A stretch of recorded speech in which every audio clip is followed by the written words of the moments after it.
Magistrate directly as an officer আপনাকে state guest আমাদের তো আমাদের গাড়ি আছে তো। হোটেল বুক করে রেখেছি তো। আমাদের ঠিক আছে স্যার, আমাদের স্টেট কার আছে, state guest house room state book card করা তো আছে, গতবার ছিল আমাদের সাথে। এবারও আছে স্যার। ঠিক আছে, তো আমরা state guest house room book করা আছে আপনার জন্য।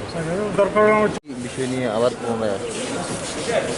আমরা মানে পলিটিক্যালি রাজনৈতিক কারণেই আমাদের দলের নির্দেশে আমরা আসছি। আজকে সর্বভারতীয় সভাপতি আসছে, হ্যাঁ, সাধারণ সম্পাদক, সাধারণ সম্পাদক সর্বভারতীয় সাধারণ সম্পাদক আছে। আবার সে আমাদের এমনি গাড়ি কোথায়? কর্মসূচি রয়েছে।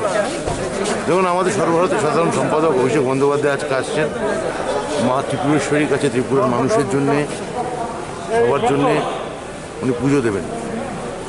পুজো দিয়ে আমাদের তারপর একটা প্রেস কনফারেন্স আছে এবং হয়তো তারপর কিছু জয়েনিংও আমাদের আছে। সব মিলিয়ে ত্রিপুরায় বিজেপির যে অপশাসন, দীর্ঘদিন ধরে একটা রাজনৈতিক জুলুমবাজি ইত্যাদি, এগুলো বন্ধ করার জন্যে অভিষেক বন্দ্যোপাধ্যায়ের এবং আমাদের মমতা বন্দ্যোপাধ্যায়ের নির্দেশে সর্বভারতীয় তৃণমূল কংগ্রেস এখানে আসবো।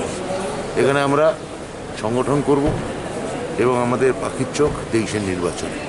এই সর্বভারতীয় যারা যিনি আসছেন ওনার হাত ধরে কে কে আজ আসতে চলছে, কোন কোন সেগুলো আমরা ক্রমশ আমরা প্রকাশ্যে বলবো পরে।